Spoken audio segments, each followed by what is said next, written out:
अस्सलाम वालेकुम जी। अच्छा, ये एक MPPT सोलर चार्ज कंट्रोलर है। इसमें जी माइक्रो कंट्रोलर यूज़ हुआ है STM32। ये जो IC है इसको माइक्रो कंट्रोलर कहते हैं। ये है जी STM32। इसमें बहुत ज़्यादा मसाइल होते हैं। इंशाल्लाह आज इसकी रिपेयरिंग के हवाले से ज़रा डिटेल में बात करूँगा। अच्छा, इसका ना यहाँ पे 78.5 की तरह एक वोल्टेज रेगुलेटर लगा होता है छोटा SMD में। अगर वो ख़राब हो जाए तो आप यहाँ पे 78.5 भी लगा सकते हैं, लेकिन कोशिश करें कि यहाँ पे एक 10R की रेजिस्टेंस लगा दें, ताकि इस IC को 3 वोल्ट चाहिए होते हैं। बड़े जो IC हैं 16 बिट में उनको आप 78.5 लगा सकते हैं, लेकिन इसके लिए बेहतर है, मैंने टेस्टिंग के लिए सिर्फ वो लगाया। ये है जी कंट्रोलर। चलें इसकी टेस्टिंग शुरू करते हैं। रिपेयरिंग के हवाले से जब भी इसको टेस्ट करना है, सबसे पहले हमने जो PV देनी है, कोशिश करें कि 30 वोल्ट तक PV हो और सोलर वाली साइड पे इसको इनपुट दें, बैटरी वाली साइड पे टेस्टिंग के लिए वोल्टेज ना दें जी। तो इसकी हम टेस्टिंग करेंगे। तो सबसे पहले हम इसको PV वोल्टेज दे लेंगे, नेगेटिव और पॉजिटिव PV वाली साइड पे हमने देना है। ये हमारी इनपुट आ चुकी है। हम इसमें अपने वोल्टेज चेक करेंगे। सबसे पहले हमारी यहाँ तक पावर सप्लाई ठीक है, 22 वोल्ट इनपुट पे हैं। आउटपुट पे 1 वोल्ट है, 2 वोल्ट है, 1.5 वोल्ट है, ठीक है। उसके बाद हमने 78.5 का इनपुट चेक करना है। 78.5 के इनपुट पे 9 वोल्टेज बन रहे हैं, यानी कि हमारी पीछे वाली सप्लाई बिल्कुल ओके है। 78.5 के आउटपुट पे 3 वोल्ट बन रहे हैं जी, हमारी आउटपुट की सप्लाई भी बिल्कुल ओके, कोई शॉर्टेज वगैरह नहीं है। आउटपुट पे वोल्टेज नहीं बन रहे, वो देखेंगे। 78.5 ठीक है। ये हमने एक रेजिस्टेंस लगाई है, क्योंकि यहाँ पे SMD लगा होता है, तो SMD मिलना थोड़ा सा मुश्किल है। तो हमने बड़ा 78.5 लगा के, क्योंकि ये वोल्टेज आउटपुट पे 5 वोल्ट देगा, या STM32 को 3 वोल्ट चाहिए, तो हमने ये 10R की रेजिस्टेंस यहाँ पे लगा दी। इसके अलावा अब हम देखेंगे क्या मसला हो सकता है। अभी हमने IC की इनपुट वाली साइड हमारी क्लियर है, कोई शॉर्टेज नहीं है। अब देखेंगे हम IC के आउटपुट पे। IC के आउटपुट पे यहाँ पे एक MOSFET ड्राइवर लगा होता है। MOSFET ड्राइवर किसे कहते हैं? जिस तरह TLP250 IGBT ड्राइवर है, सेम वही चीज़ है, लेकिन ये बनाया होता है कुछ ट्रांजिस्टर को सीरीज बाई पैरेलल में जोड़ के। इसमें 4 ट्रांजिस्टर जो हैं वो NPN होते हैं और एक ट्रांजिस्टर PNP होता है। NPN में 945 आ जाता है, 1815 आ जाता है, BD 139 आ जाता है। इसी तरह PNP में A1015 हो सकता है, BD 140 हो सकता है, A733 हो सकता है। इनमें से कोई भी हो सकता है। मैं वो चेक भी करवा देता हूँ। वोल्टेज मैंने इसके आउट कर लिए, तो उसके बाद हम चेक करेंगे जी, जिनकी मैं बात कर रहा हूँ वो ये वाले ट्रांजिस्टर जो हैं, ये ड्राइवर हैं बेसिकली। ये MOSFET लगे हुए हैं, ये MOSFET ड्राइवर हैं। तो 5 ये लगे हुए हैं, जिनमें से 4 NPN हैं और एक PNP है। सबसे पहले हम इनको निकालेंगे, निकाल के इनको टेस्ट करेंगे, क्योंकि बोर्ड में लगे हुए का पता नहीं चलता कौन सा ख़राब है। इनपुट वाली साइड बिल्कुल आसान है। 78.5 के इनपुट पे वोल्टेज चेक करें।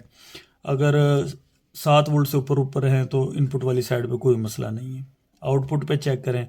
अगर पिक में कोई IC लगा है, डिप में कोई IC लगा है, तो फिर 78.5 डायरेक्ट लगा दें। अगर SMD में कोई भी IC है तो फिर कोशिश करें कि 78.5 के आउटपुट पे, अगर आपके पास 78.5 है तो फिर आउटपुट पे 10R की रेजिस्टेंस लगा दें। अगर आपके पास SMD में इसका वोल्टेज रेगुलेटर मिल जाता है 3 वोल्ट वाला, तो फिर आपको ये रेजिस्टेंस लगाने की ज़रूरत नहीं। ये बेसिकली डायरेक्ट 5 वोल्ट निकालेगा। हमें यहाँ पे 3 वोल्टेज चाहिए IC को, तो इस वजह से मैंने ये 10R की रेजिस्टेंस लगाई।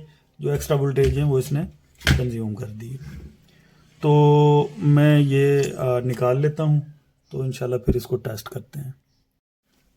इसके बाद का हमारा जो है, हमने इसका IC देखना है कि IC, ये ड्राइवर मैंने चेक कर लिया, बिल्कुल ठीक है।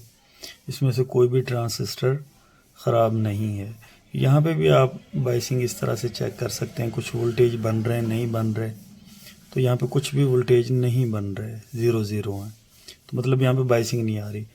अब दूसरा तरीका क्या है इसको चेक करने का, आपने 78.5 का नेगेटिव लेना है और ये आईसी यहाँ पे बाइसिंग निकालता है, यहाँ पे टेस्ट करना, कुछ निकाल रहा है। तो यहाँ पे भी कुछ नहीं है जी, मिली वोल्ट हैं, 3.4 मिली वोल्ट, वोल्टों में होना चाहिए, मिली वोल्ट में नहीं होना चाहिए। अगर यहाँ पे 1, 2, 1.5 वोल्ट निकाले तो ये ठीक है, कुछ भी नहीं आ रहा। अच्छा, उसके बाद हम इसका जिस तरह अभी यहाँ पे हम चेक करेंगे इनपुट वाली साइड, ये देखें, ये ठीक है। और ये देखें यहाँ पे आ रहे हैं 3 वोल्ट,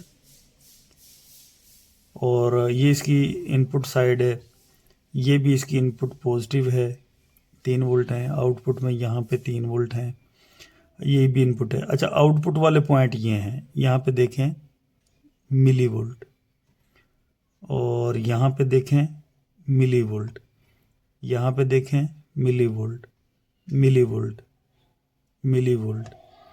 तो आईसी हमारा जो है ये काम नहीं कर रहा, इसमें आईसी काम नहीं कर रहा, यानी कि आईसी इसका ख़राब हो चुका है। हम क्या करेंगे, इसका एक तरीका तो ये है कि STM32 हो, वो प्रोग्राम हुआ हमें मिल जाए तो एज़ इट इज़ हम आईसी को रिप्लेस कर दें। अगर हमारे पास आईसी नहीं है तो उसका अल्टरनेट जो है वो पीछे मैंने वीडियो बनाई हुई है, उसका अल्टरनेट ये मॉड्यूल है, ये वाला। इसमें मुकम्मल हर चीज़ है, बैटरी बार यहाँ पे है, वोल्टेज रेगुलेटर, 12-24 की शिफ्टिंग, और NTC यानी टेम्परेचर कंट्रोल, हर चीज़ इसमें है। MPPT बेसिकली छोटा MPPT, इसकी बड़ी तफसीलन वीडियो एक पूरी सीरीज़ इसकी बनी हुई है, आप देख सकते हैं। तो हम STM32 में ये किस तरह से लगाएंगे उसका तरीकाकार आज मैं बताता हूँ इसमें इंशाल्लाह तफसील से, ये लगा के और MPPT चला के भी दिखाता हूँ।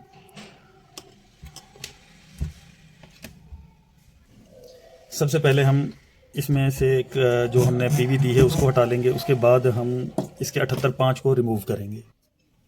हम इसके 78.5 को रिमूव कर लेंगे क्योंकि इसमें 78.5 की ज़रूरत नहीं होती। इसकी तफसील मैंने बता दी है कि क्यों ज़रूरत नहीं होती, पहली वीडियोस में इसकी तफसील है। हम 78.5 यहाँ से हटा लेंगे, और जी हमने करना ये है कि हम इस पर मॉड्यूल को लगाएंगे। मॉड्यूल की कुछ वायर्स हैं जिसमें 2 वायर बैटरी की जमा मनफी है। बैटरी की जमा मनफी बहुत ही आसान है लगाना, कोई मुश्किल नहीं है। ये बैटरी की जमा है, वैसे मैं बैक साइड पे लगा के दिखाता हूँ, पर बड़े अच्छे से ज़ाइनर वाली जगह पे लग जाता है। अप्लाई करने का बिल्कुल आसान तरीका है। ये बैटरी की जमा है, मैं जमा वाली वायर लगा दूंगा। ये बैटरी की नेगेटिव है, हम बैटरी नेगेटिव में कहीं भी किसी भी प्रिंट में, पूरे प्रिंट में कहीं पे भी लगा सकते हैं, मसला नहीं है। यहाँ पे लगाया है, यहाँ पे लगा लें, इंडक्टर के आगे लगा लें, पीछे लगा लें, कोई फ़र्क नहीं पड़ता। मैं चाहता हूँ कि ये थोड़ा नज़दीक लगे इसके, तो मैं इसको इसके नज़दीक लगा देता हूँ। ये बैटरी की पॉजिटिव हो गई, ये बैटरी की नेगेटिव इस मॉड्यूल की लग गई। अच्छा जी, इसके बाद हमने ये 2 रेजिस्टेंस पुल कर लिए ताकि आईसी की तरफ मॉड्यूल का वापस करंट ना जाए, क्योंकि आईसी इसका ख़राब है। तो इसमें एक रेजिस्टेंस बाइसिंग की है, एक PC 817 की, यानी फ़ैन को ऑटो करने के लिए। मैंने दोनों रेजिस्टेंस आईसी वाली साइड से पुल कर लिए हैं, और बैक साइड पे यानी कि यहाँ से मैंने इनको पुल किया, यहाँ से पुल किया तो मैंने यहाँ पे इसका डायरेक्ट बाइसिंग दे दी, क्योंकि ये रेजिस्टेंस की ज़रूरत नहीं है। इसी तरह ये PC 817 है, तो जो PC 817 की हमने रेजिस्टेंस यहाँ से पुल की है, तो हम इसका यहाँ पे कनेक्शन कर देंगे। 2 कनेक्शन हमारे नेगेटिव पॉजिटिव में आ गए, ये बाइसिंग को चला गया, ये PC 817, ये हमारा फ़ैन ऑटो हो गया। ये इसके कनेक्शन है, ये हमारे मॉड्यूल के कनेक्शन हो चुके हैं। उसके बाद रही बात 78.5 की। यहाँ से जो हमने 78.5 रिमूव किया है उसको किस तरह से कनेक्शन करना है। ये 2 कनेक्शन 78.5 वाले हैं, इसके अंदर अपना 78.5 लगा हुआ है, तो इस वजह से 78.5 की ज़रूरत नहीं है। हम डायरेक्ट यहाँ से इनपुट ले लेंगे। यहाँ पे 78.5 की इनपुट थी कार्ड की, तो हमने यहाँ से ये ले लिया। ये 78.5 की पॉजिटिव है, पॉजिटिव शायद अटैच ना हो नेगेटिव के साथ, इसको ज़रा ठीक से हम लगा लेंगे, क्योंकि हमारी सप्लाई यहाँ तक क्लियर थी, तो हमें ज़रूरत नहीं है पीछे जाने की। ये नेगेटिव आ गई, 78.5 की नेगेटिव यहाँ पे थी, तो हमने ये 2 कनेक्शन 78.5 वाली जगह पे जो हमने यहाँ से रिमूव किया है वो लगा दिए। ये जी बिल्कुल रेडी है। हम इसको PV देंगे, PV हमने दे दी। अब हम इसको टेस्ट करते हैं कि इसका क्या बिहेवियर है। तो इसके लिए हम मीटर को रखेंगे यहाँ पे ताकि आपको नज़र आ सके। सॉरी, ये AC वोल्टेज थे, ये DC वोल्टेज हैं। तो PV है 21 वजह से मीटर की मैं पोजीशन चेंज कर रहा हूँ। 21 वोल्ट इनपुट है और ये मैं आउटपुट चेक करवाता हूँ आपको। ये 13.5 वोल्ट पे आउटपुट है। ये मॉड्यूल लगाने से ये आईसी बाईपास हो चुका, मुकम्मल कंट्रोलर जितना भी ये है सब बाईपास हो चुका है। मॉड्यूल लगा दिया, उसमें इसका इंडक्टर यूज़ हुआ, मॉसफेट यूज़ हुए, हीट सिंक यूज़ हुआ, बाकी अंदर का सर्किट सारा इसने संभाल लिया है।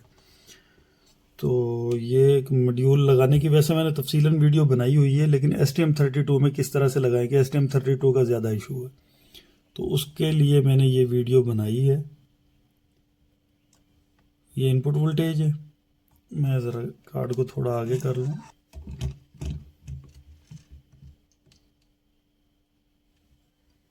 इक्कीस वोल्ट इनपुट में है और मैं ऐसे ही आउटपुट की तरफ चला जाऊंगा। 13.5 वोल्ट आउटपुट पे है। ये कोई फिक्स वोल्टेज नहीं है, आप इसके वोल्टेज को बड़ी आसानी से वेरी कर सकते हैं। मैं अगर मीटर को कहीं पे स्टिल खड़ा करके चेक करवा सकूं तो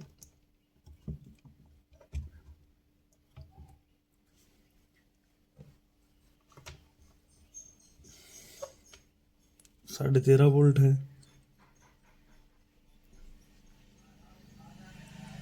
ये देखें, ये वोल्टेज वेरी हो रहा है, मैं इस वेरिएबल से वोल्टेज को वेरी कर रहा हूँ। ये देखें, ये 14 वोल्ट हो गए और कम करना चाहें तो कम कर सकते हैं। अब इस कार्ड पे इसका मुकम्मल कंट्रोल है।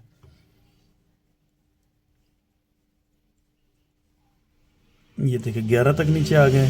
ऊपर ले जाना चाहें ऊपर ले जा सकते हैं। फैन भी ऑटो हो गया और वोल्टेज रेगुलेट हो रहे हैं।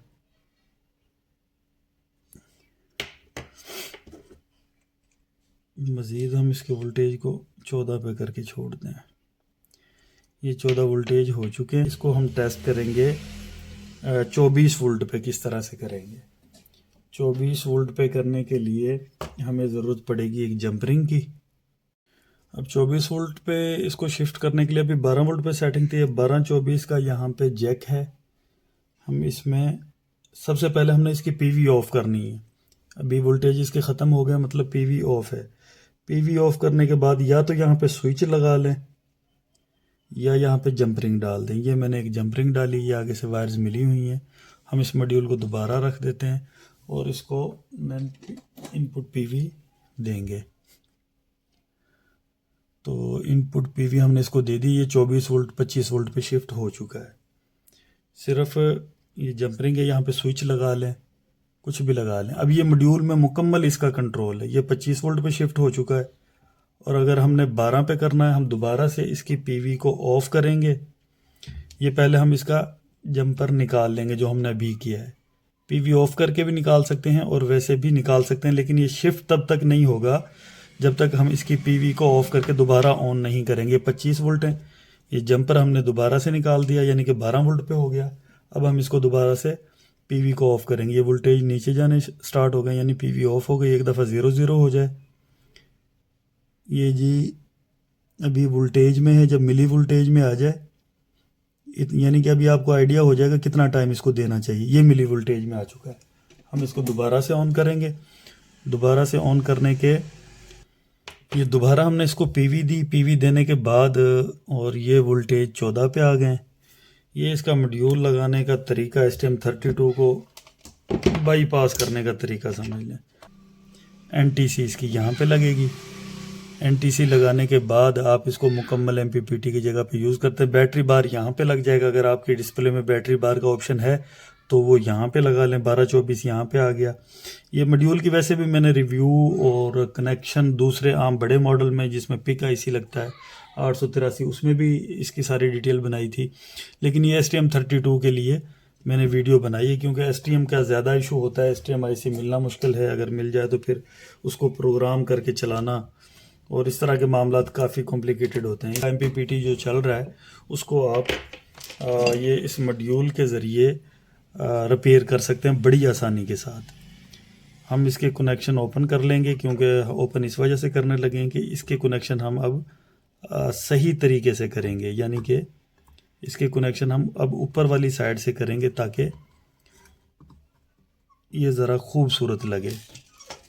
ये हमने मॉड्यूल रिमूव कर दिया है। रिमूव करने के बाद अब हम इसके कनेक्शन जगह से देंगे, और 78.5 वाली सप्लाई जो है वो हम इस होल के ज़रिए देंगे। वो सारे कनेक्शन यहीं पे हो जाएंगे और 78.5 के यहाँ पे भी हो जाएंगे। ये ज़ैनर जो लगे हैं यहाँ पे नेगेटिव और यहाँ पे पॉजिटिव देके, और हमारे ये मॉड्यूल दोबारा से इस्तेमाल में आ जाएगा। उसके बाद इस मॉड्यूल को हम इस तरह से माउंट कर देंगे और बड़ा ही खूबसूरत तरीके से ये लग जाएगा जी। ये यहाँ पे माउंट हो जाएगा। अभी इसकी नई फिटिंग बन रही है मॉड्यूल की, वो बड़ी ही खूबसूरत लगेगी और बड़ी ही आसानी के साथ उसकी एडजस्टमेंट होगी। तो ये मॉड्यूल लगाने का तरीका था, और STM32 वाले MPPT को रिपेयर करने का। IC ख़राब हो, रेगुलेटर्स ख़राब हों, और ये PC 817 कुछ भी इसका ख़राब हो, तो इस तरह से इसको लगा के सारी चीज़ों को बाईपास कर सकते हैं। ये थी जी इस मॉड्यूल और STM32 के हवाले से आज की वीडियो। ओके जी, अल्लाह हाफिज़।